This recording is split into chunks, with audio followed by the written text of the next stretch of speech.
จากศูนย์บริการนักท่องเที่ยวนะคะขณะนี้มีน้ำป่าไหลหลากนะคะ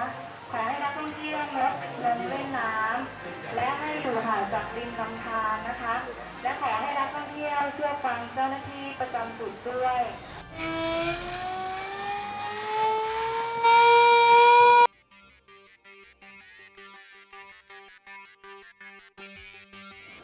ครับนี่ครับเห็นไหมครับตัวกับลูกไหลเข้าริมหน่อยก็ได้ครับไปนะครับ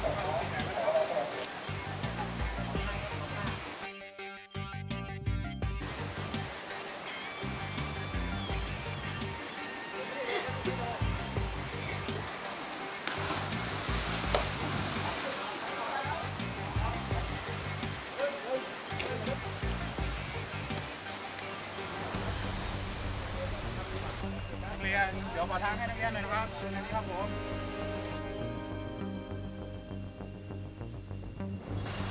อาการเบื้องต้นอยู่แล้วเรียนขาด้านขวาหักนะครับท่อนล่าง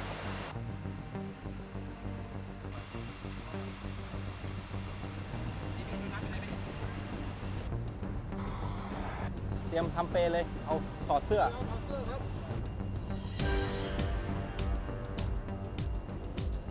เราจัดเปรดีๆตอนนี้กำลังเคลื่อนย้ายนักเรียนที่ไม่อ่อนแรงนะครับไปที่กองอำนวยการนะครับ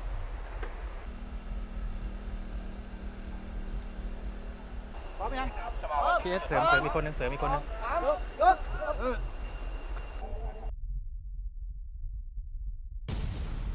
คุณป้าครับหลบหน่อยนะครับเดี๋ยวผมจะเอาปืนยิงเชือกไปแล้ว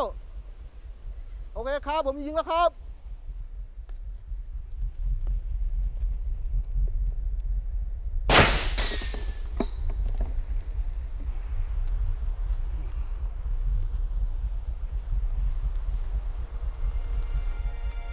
ผมขอหน่อยนะครับเอาใจเย็นนะครับ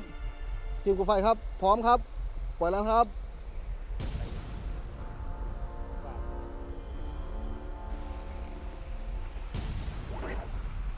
ขณะนี้กำลังทำการ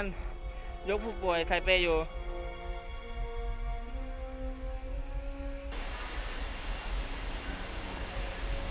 โดยเสิร์ชหาเป็นวงลักษณะวง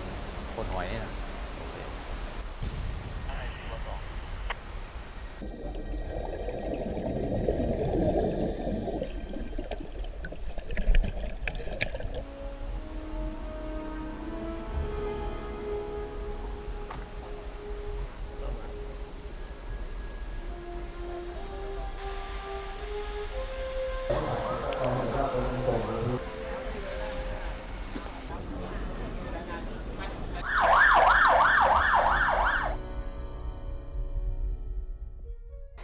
ศูนย์กู้ภัยตะวันออกนะครับเจ้าหน้าที่บริหารทุกคนนะครับหน่วยงานที่เข้าร่วมทุกหน่วยที่ได้ทุ่มเทในการร่วมโครงการฝึกซ้อมเตรียมความพร้อมดูแลความปลอดภัยนักท่องเที่ยวประจำปีงบประมาณ260ในวันนี้นะครับ